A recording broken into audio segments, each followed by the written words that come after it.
Ada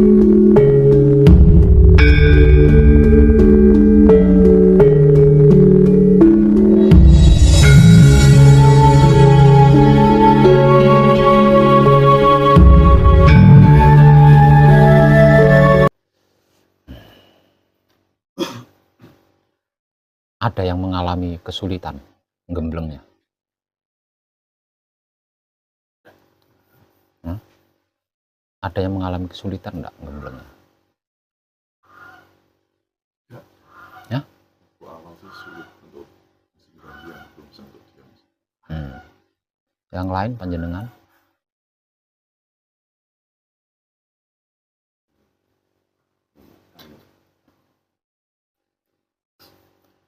Belum apa? Kesulitan.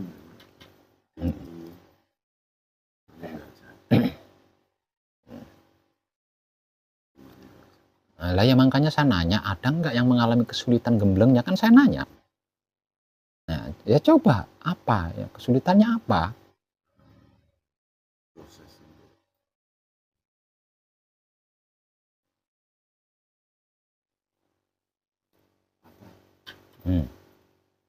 Proses untuk patrap. Maksudnya bagaimana itu? Bentuk kesulitannya bagaimana coba?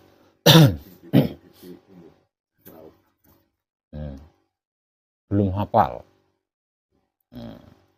Kalau belum hafal namanya bukan sulit, namanya belum hafal.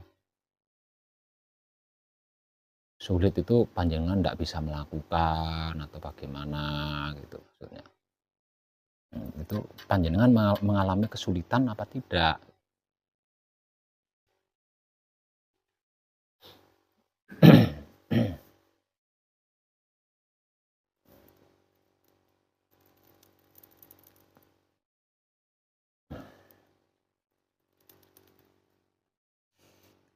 Yang dari Mojokerto bisa?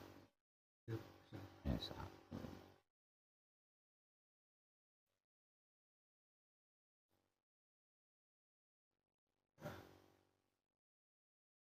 Dalam mengkaji diri, itu yang paling rumit gitu, adalah mengikuti kehendak hidup atau melakukan kehendak hidup. Itu paling rumit. Bukan sulit, tapi rumit. Rumitnya dikarenakan kita belum terbiasa.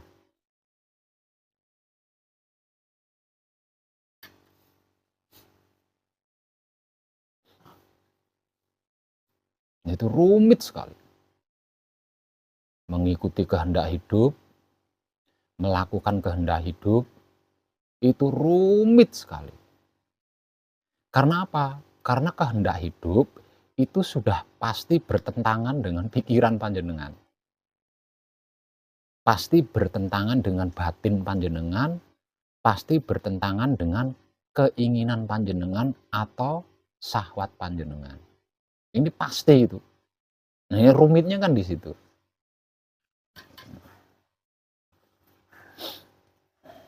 Nah, pikiran panjenengan belum terbiasa.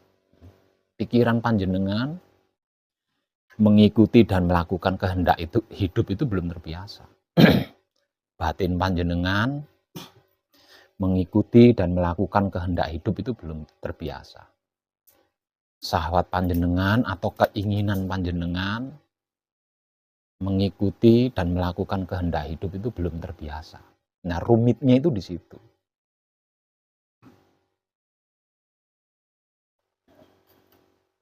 Pikiran panjenengan sudah terlanjur asik dengan beraneka macam. Batin panjenengan juga sudah terlanjur sibuk dengan kepentingannya. Syahwat panjenengan juga atau keinginan panjenengan juga sudah terlanjur asik dengan banyaknya jumlah-jumlah visi dan misi.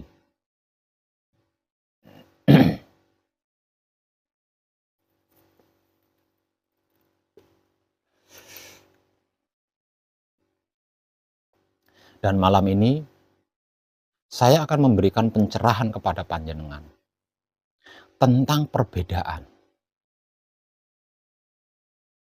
antara kehendak hidup dengan kehendak 4 anasir.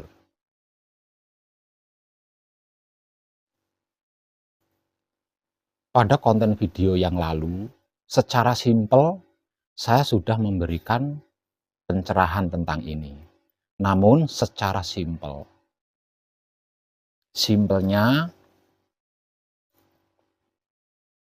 apapun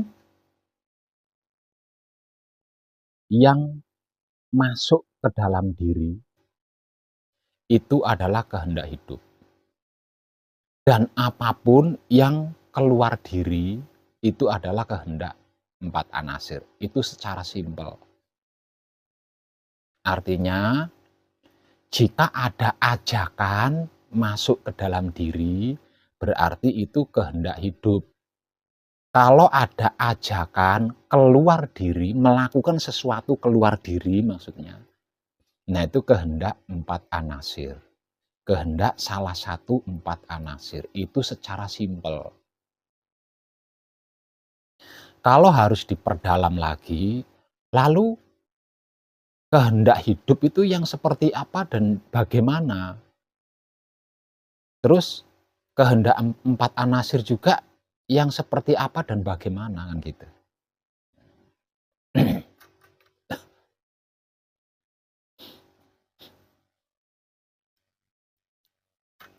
Secara simpel lagi, kehendak hidup itu tidak logis, enggak masuk di logika, itu enggak masuk, dilogikakan itu enggak masuk.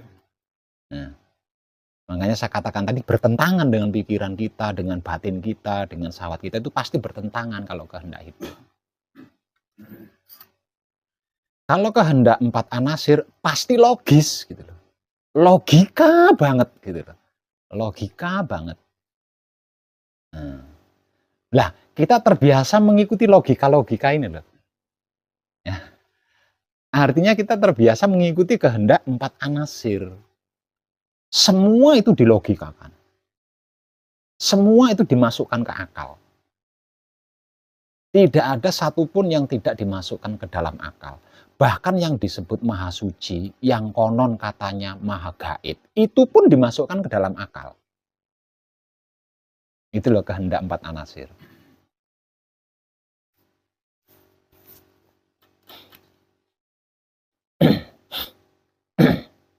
Ini rumit banget ini, rumit banget. Kalau panjenengan belajar ya, mencari petunjuk atau wangsit gaib, kecil sekali. Ingin bertemu dengan arwahnya para wali, para nabi, kecil banget itu. Gampang banget itu.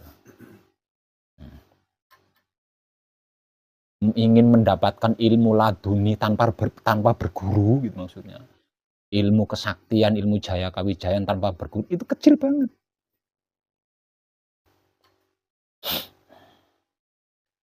Tapi belajar diam, tidak melakukan apa-apa sama sekali. Ini yang itu enggak gampang itu. Enggak gampang. Dan yang bisa diam adalah hanya orang-orang yang mengikuti kehendak hidup. Hanya orang-orang yang melakukan kehendak hidup yang bisa diam. Kalau tidak mengikuti kehendak hidup, tidak melakukan kehendak hidup, pasti tidak akan bisa diam. Sibuk sendiri. Sibuk sendiri. Dalam hal apapun, itu sibuk sendiri. Sampai-sampai secara awam, berdoa pun sibuk sendiri. Aneh kan? Kalau tidak mengikuti kehendak hidup, tidak melakukan kehendak hidup, sampai-sampai berdoa pun itu loh, sibuk sendiri. Yang maksudnya itu yang didoain itu tidak dikasih kesempatan untuk menjawab.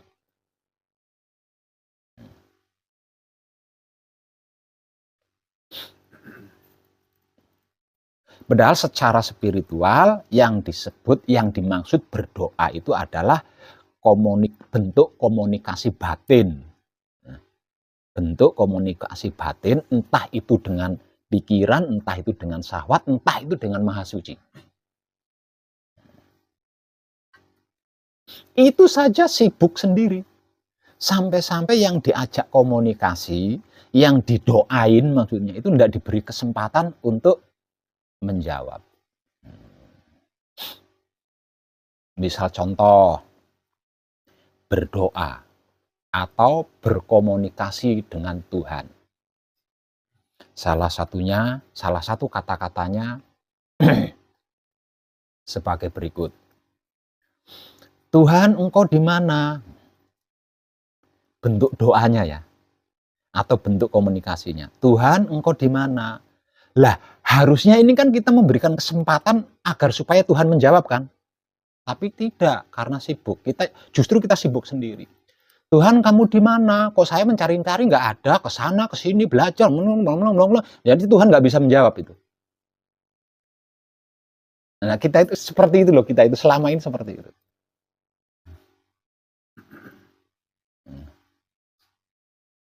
Jadi saking jibeknya Tuhan diam. Dipanggil diam, diajak bicara diam. Karena apa? Karena percuma lah, wong sibuk sendiri. Itu loh kehendak 4 anasir. Tidak ada satupun kejadian yang itu bukan kehendak hidup.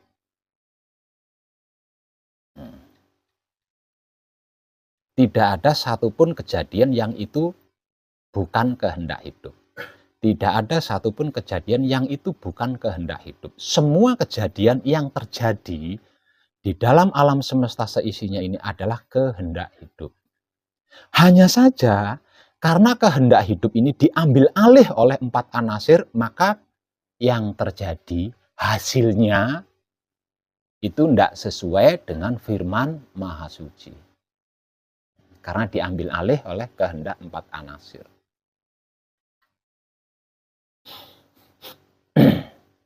Dikarenakan tidak ada satupun kejadian yang itu bukan kehendak hidup, berarti ketika kita melakukan patrap samadhi, ada kehendak hidup. Di luar patrap samadhi, ada kehendak hidup. Kita tidur pun ada kehendak hidup.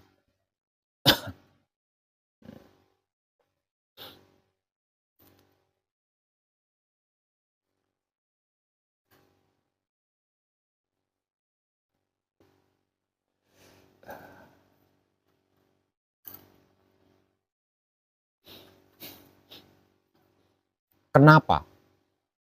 Kenapa kita harus mengenali kehendak hidup?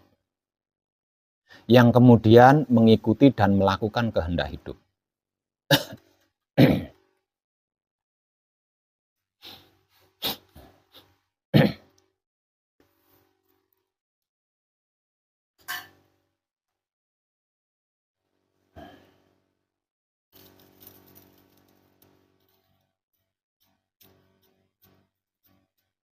Kejadian alam semesta seisinya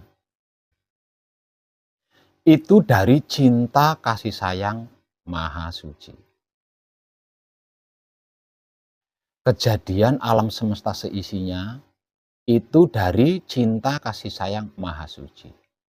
Kecuali 2 yang bukan dari cinta kasih sayang Maha Suci.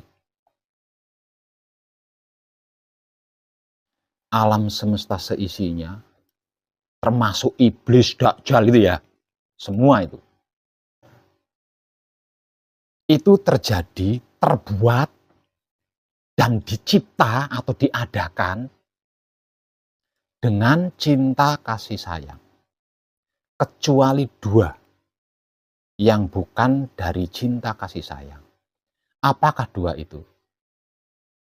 Tak lain dan tak bukan adalah kakek moyang kita Adam dan nenek moyang kita Siti Hawa. Adam dan Hawa ini bukan dari cinta kasih sayang. Lalu dari apa? Adam dari tanah. Adam dari tulang rusuk. Kenapa Adam dan Hawa dicipta beda dan berbahan beda? Karena Adam dan Hawa ini adalah rajanya alam semesta. Dibuat berbeda bukan dari cinta kasih sayang agar supaya otak, Adam dan Hawa ketika berpikir itu benar-benar murni. Tidak ada ego. Maksudnya seperti itu. Hatinya Adam dan Hawa ketika membatin itu benar-benar murni. Tidak ada pamrih dalam bentuk apapun maksudnya. Kelaminnya Adam dan Hawa ketika bersahwat, ketika berkeinginan, itu benar-benar murni. Tidak ada embel-embel arogan.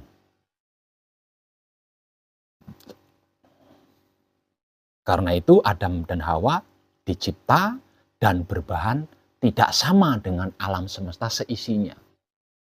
Dan karena itu pula alam semesta seisinya itu tunduk hormat. Karena apa? Karena Adam dan Hawa berbeda. Satu. Yang kedua, karena Adam dan Hawa ini adalah raja dan ratunya alam semesta.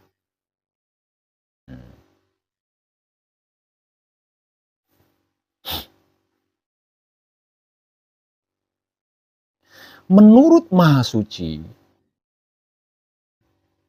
setiap ada kehidupan pasti akan ada kematian. Setiap ada permulaan pasti ada akhir. Setiap ada kejadian pasti ada pemusnahan. Ini katanya Maha Suci.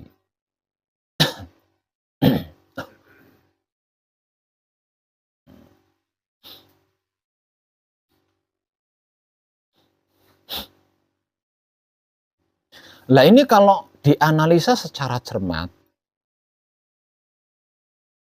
penciptaan, kelahiran, kejadian dari cinta kasih sayang.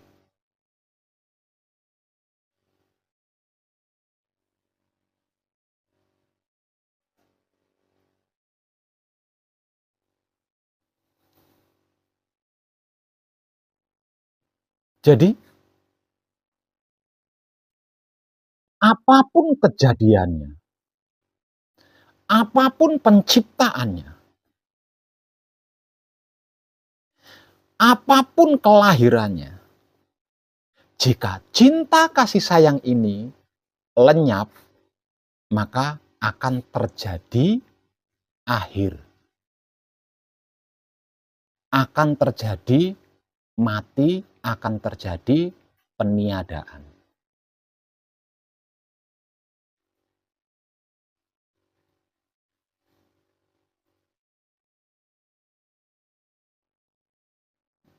Artinya,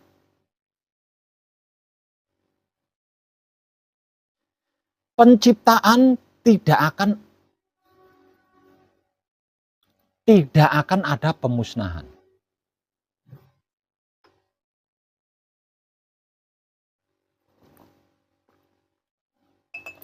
Kehidupan tidak akan ada kematian.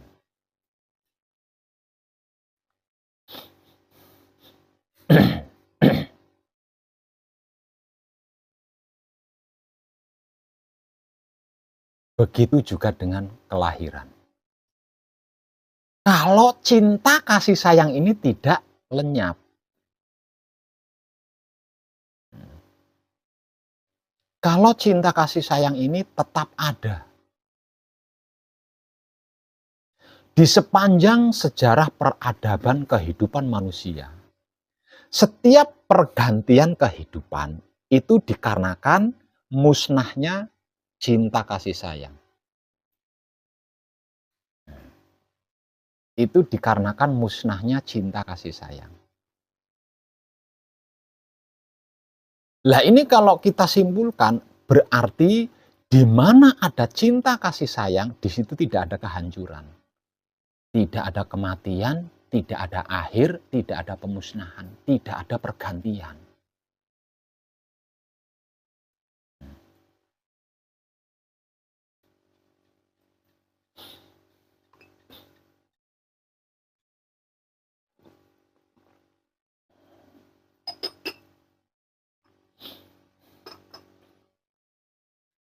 Lah sesungguhnya peran ini dibebankan kepada kaum Siti Hawa. bukan kepada kaum Adam. Aslinya kita itu gampang. Aslinya kita sebagai lelaki itu gampang banget. Kalau bisa memperkenalkan jati dirinya kaum Hawa.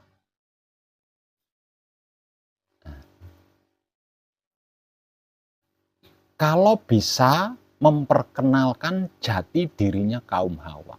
Sesungguhnya lelaki itu gampang banget. Kalau panjenengan pernah menyimak video-video pencerahan dari saya di YouTube Putra Romo Channel, mungkin panjenengan pernah menemukan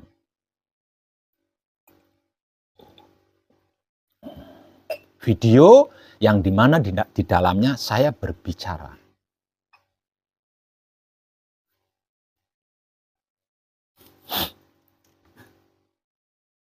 munculkan anggapan kepada seorang wanita atau seluruh wanita sebagai ibumu.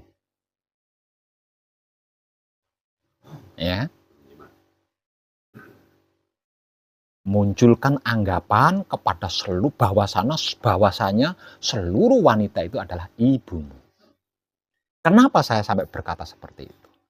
Karena hanya dengan menganggap wanita sebagai ibu kita bisa menghormati wanita. Kita tidak bisa melecehkan wanita. Kita tidak bisa meremehkan wanita. Apalagi sampai menipu dan mempermainkan wanita. Tapi kalau anggapan kita terhadap wanita bukan ibu kandung kita, udah terjebak kita di situ.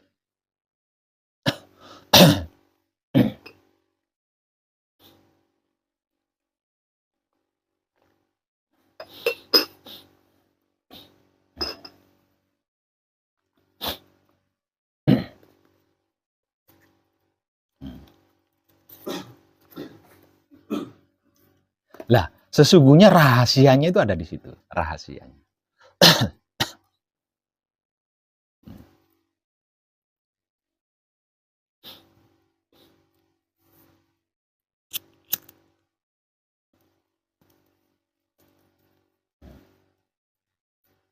Peran ini yang berat ada di dalam jiwanya kaum Siti Hawa.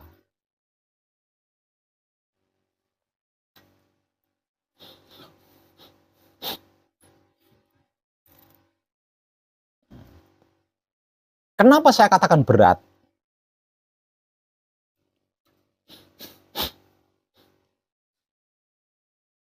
Ini untuk para wanita di luaran sana, saya mohon untuk tidak tersinggung loh ya. Kenapa saya katakan berat? Karena kelahirannya yang berwujud sebagai wanita, pewaris tahta daripada Siti Hawa. Wanita harus mampu dan ditekan bisa. Tidak bisa tidak. Nah, ini wanita loh. Jadi wanita itu ditekan. Harus bisa dan harus mampu. Bisa apa? Mampu apa? Bisa dan mampu menjadi istri. Ada kalanya menjadi ibu. Ada kalanya menjadi teman. Ada kalanya menjadi pembantu. Ada kalanya menjadi bos. Ada kalanya menjadi pacar. Ada kalanya menjadi selingkuhan. Ada kalanya menjadi pelacur atau pelampiasan nafsunya wanita, nafsunya lelaki. Ada kalanya harus menjadi anak. Ada kalanya menjadi orang tua. Dan semua itu harus bisa. Perempuan itu harus bisa di situ. Karena apa? Karena di dalam jiwa seorang perempuan kesempurnaan alam semesta itu berada. Kesempurnaan alam semesta itu berada. Lah, kaum lelaki tinggal memperkenalkan saja. Kaum Adam tinggal memperkenalkan saja. Karena semuanya sudah ada di dalam diri wanita.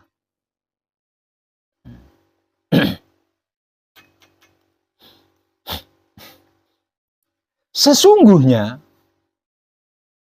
seumur hidup panjenengan itu mengalami ini. Aslinya itu mengalami ini.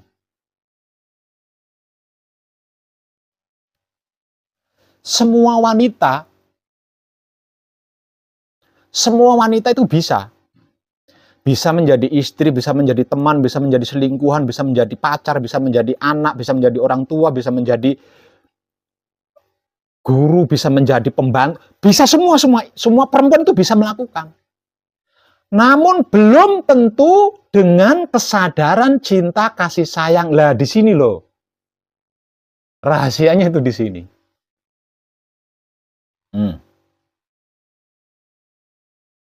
Kalau ada seorang istri bisa menjadi istri bagi suaminya dengan kesadaran cinta kasih sayang hidup, maka suaminya ini tidak akan pernah mengalami gagal, jatuh, bangkrut, susah, menderita. Tidak akan pernah.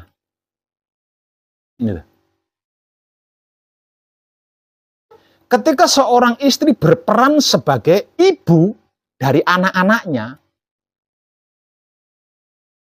perannya sebagai ibu kepada anak-anaknya, dengan kesadaran cinta kasih sayang hidup, semua anak-anaknya ini akan menjadi orang. Nggak ada yang orang-orangan, itu nggak ada. Gitu. Nggak ada.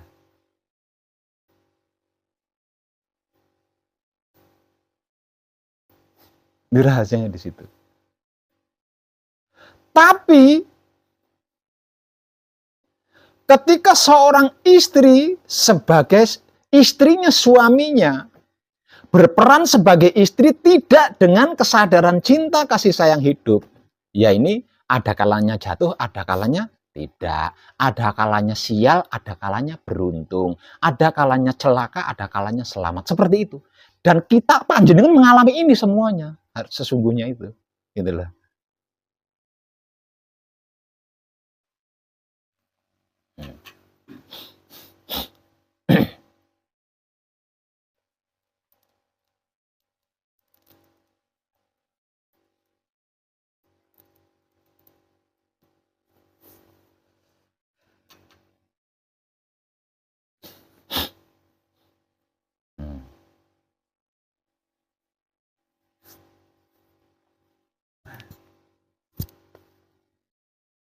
Waduh, kalau begitu untuk yang belum punya suami, untuk yang belum, ini nggak ada kaitannya.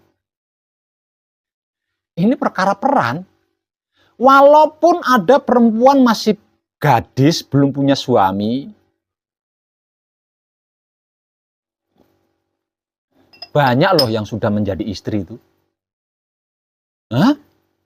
Padahal belum punya suami, tapi sudah berperan sebagai istri. Artinya walaupun belum punya suami, dia sudah bisa berperan sebagai istri kan. Nah tinggal perkaranya ketika dia berperan sebagai istri, entah itu melacur atau iseng-iseng tombo pengen, itu atas dasar kesadaran cinta kasih sayang apa tidak. Itu toh. Itu toh.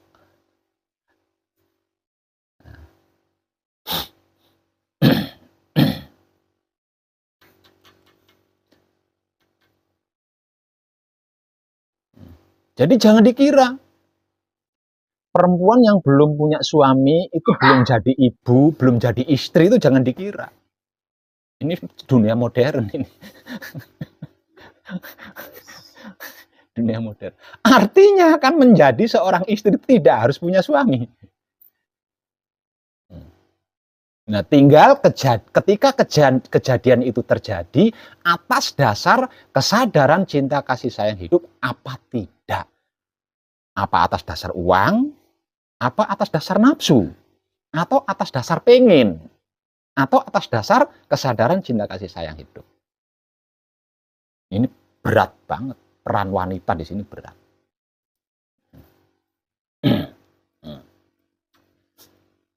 Jadi kalau kita menginginkan, kalau kita ingin alam semesta seisinya ini tidak berakhir, menginginkan alam semesta seisinya ini tidak hancur,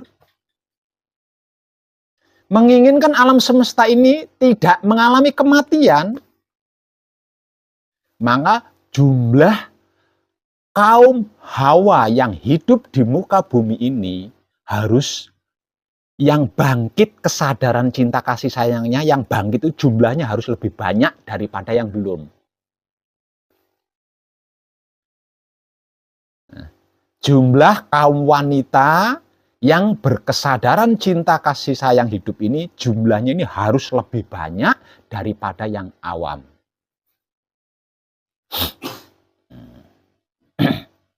Jadi sesungguhnya siapapun wanitanya, ketika menjadi pacar, bukan atas dasar kesadaran cinta kasih sayang hidup, sesungguhnya dia sedang berusaha mencelakai bahkan membunuh pacarnya secara perlahan. Siapapun wanitanya yang sebagai istri dari seorang suami, ketika berperan sebagai istri kepada suaminya, bukan atas dasar kesadaran cinta kasih sayang hidup, sesungguhnya apapun yang dia lakukan kepada suaminya itu adalah membunuh secara halus, mencelakai secara halus.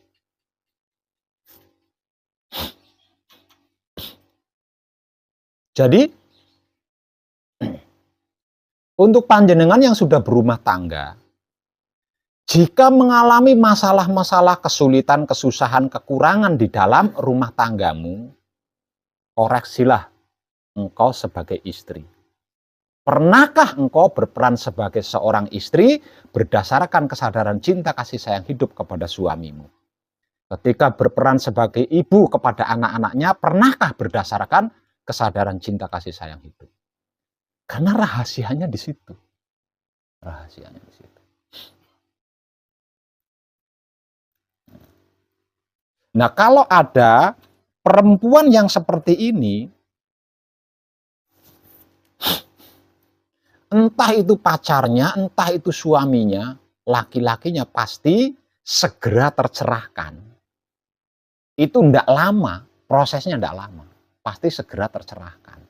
Dan ketika lelakinya ini tercerahkan, pasti lambat atau cepat dia akan memperkenalkan jati diri kepada perempuan. Nah, kalau ini sudah terjadi, maka dualisme sudah tidak ada bedanya. Dan ketika dualisme ini sudah tidak ada bedanya, kejadian manunggal jati tidak ada istilah sulit.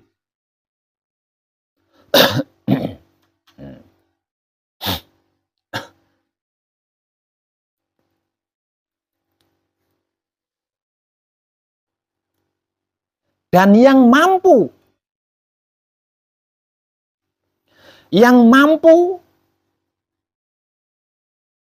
melebihi tingginya tahta seorang ratu adalah hidup. Gitu loh. Selain hidup nggak ada. Kedudukan tertinggi adalah ratu, bukan raja. Di atas ratu adalah hidup atau guru sejati.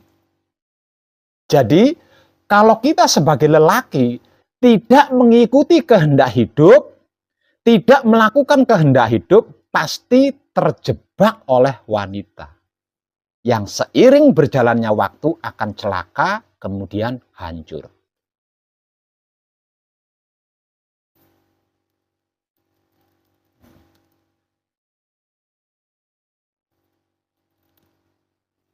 Unik kan? Aslinya hukum alamnya itu seperti itu. Kalau ini kita simpulkan, berarti jika seluruh wanita yang ada di dunia fana ini berkesadaran cinta kasih sayang hidup, maka tidak ada peralihan peradaban. Nggak ada kiamat, itu nggak ada. Kiamat itu nggak ada. Kegagalan nggak ada. Kecelakaan nggak ada. Apes nggak ada.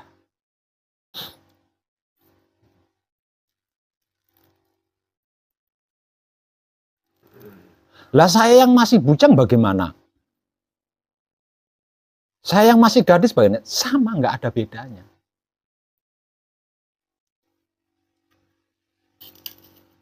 Selagi wanita belum mengenal jati dirinya. Siapa, dari mana, untuk apa, dan hendak kemana, pasti akan menentang lelaki. Karena apa? Karena di mana lelaki yang sedang mengikuti kehendak hidup dan melakukan kehendak hidup itu sangat bertentangan dengan pikiran otak kita, batinnya, hati kita, kelaminnya, syahwat kita. Terlebih lagi bagi wanita. Nah, di sini baru saya akan mulai di mana perbedaannya antara kehendak hidup dan kehendak 4 anasir.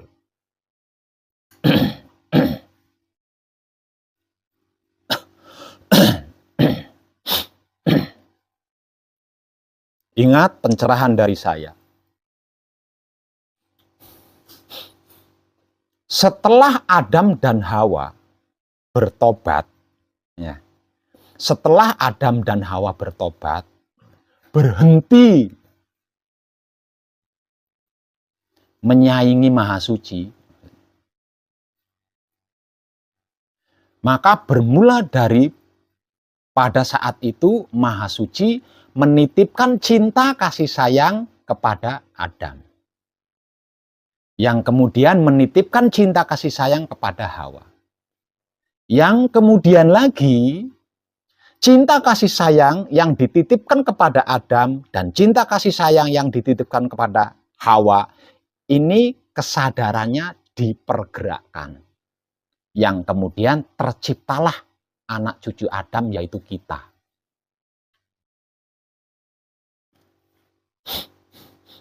Seiring berjalannya waktu, kita yang berbahan cinta kasih sayang dan dicipta dengan kesadaran cinta kasih sayang ini kehilangan jati diri. Semenjak kehilangan jati diri, mengikuti dan melakukan kehendak hidup menjadi enggan karena tidak telaten. Tidak telaten karena tidak telaten. Kelamaan, kurang dasdes, kurang cak-cak. Itu.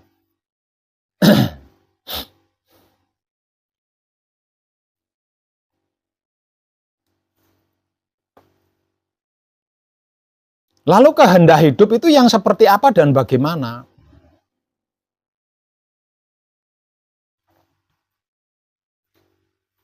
Kehendak hidup kalau harus saya contohkan seperti ini.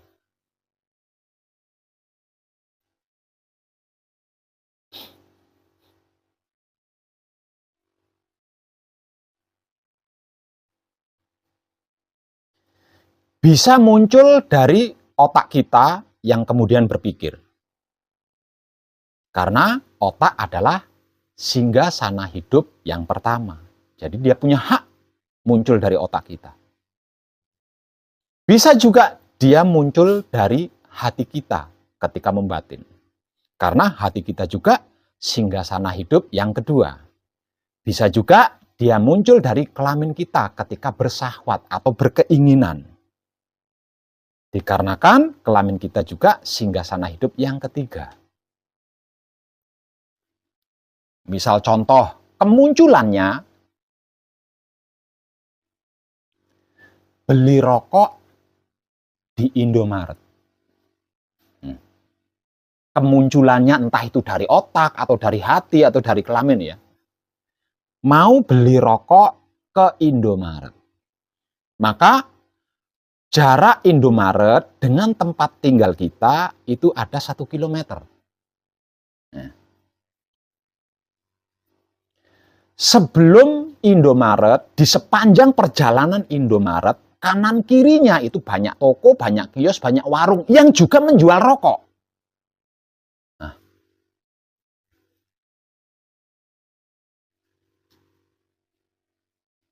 namun hidup maunya beli rokok di Indomaret.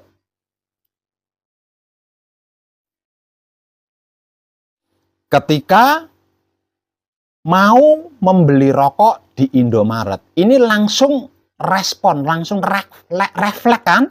Langsung refleks.